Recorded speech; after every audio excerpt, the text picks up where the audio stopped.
When a huge celebrity lawsuit blows up, it's so much more than just tabloid gossip, right? It becomes this live case study of our world right now.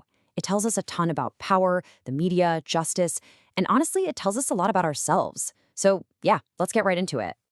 All right, so here's what we're gonna do. First, we'll look at one of Hollywood's wildest lawsuits. Then, we'll see how it turned into this massive public show. After that, we'll talk about the media's role in all this and how these cases kind of become part of legal history. And finally, we'll wrap it all up and figure out what this whole thing really says about us.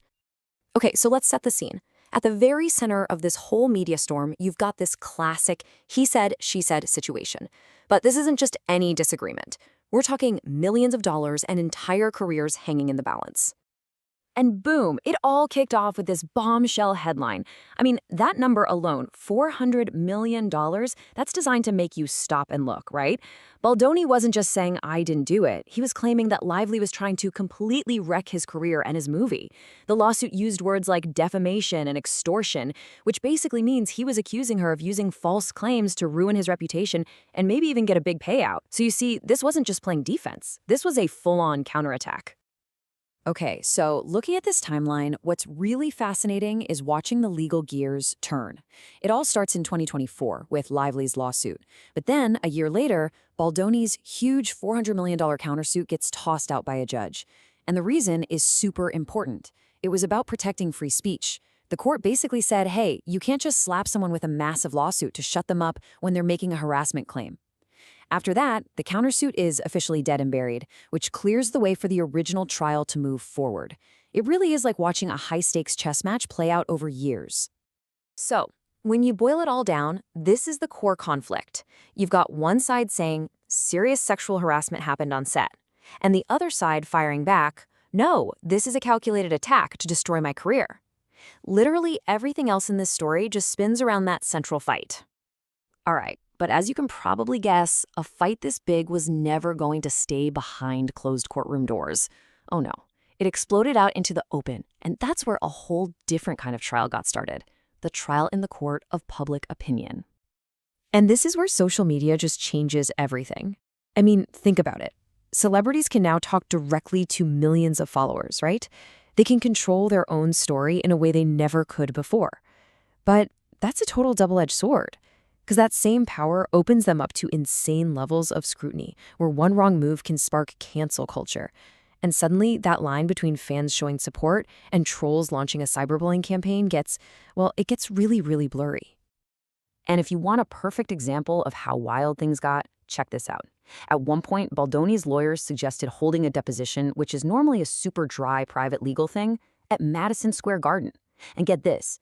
They wanted to sell tickets to the public for charity. I mean, can you imagine? It was a totally wild move to turn a legal proceeding into a literal public spectacle. It was like pouring gasoline on an already raging fire.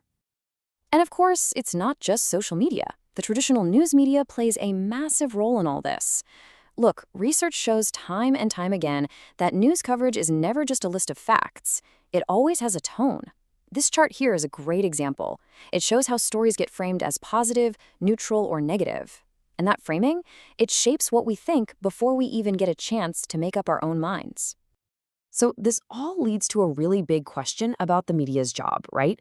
I mean, in a world where everyone's fighting for clicks and eyeballs, how do you balance that core duty to just inform people with the massive temptation to make everything as sensational as possible? While in theory, journalism is supposed to follow this big idea called the vital information premise. It's a fancy way of saying that the whole point of the news is to give us the accurate, reliable info we need to, function as smart citizens in a free society. It's supposed to be the ethical bedrock of the whole profession.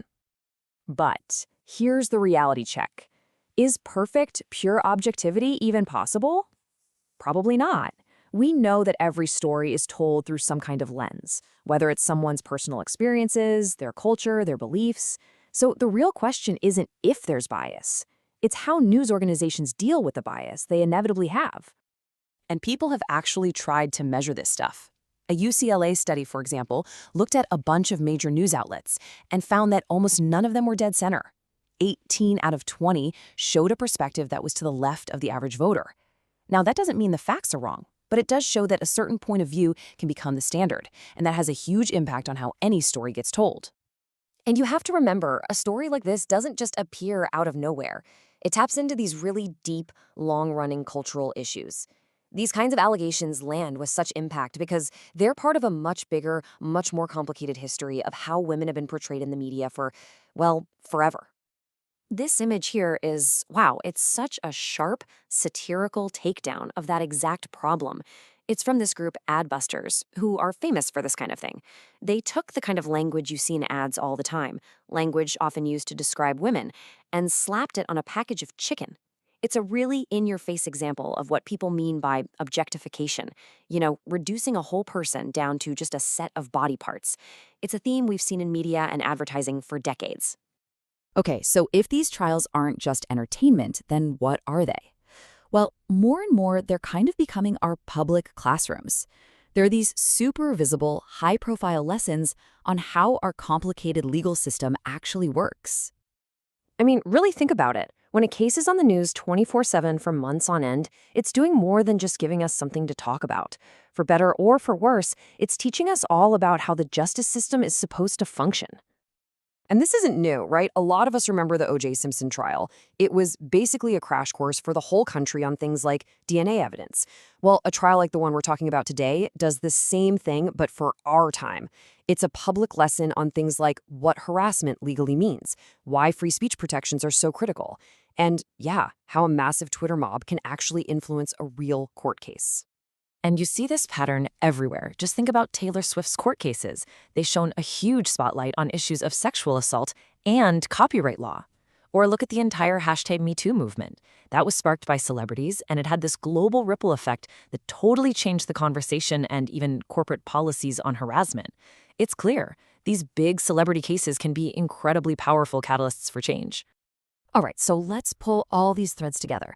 At the end of the day, what does a scandal like this really tell us about ourselves?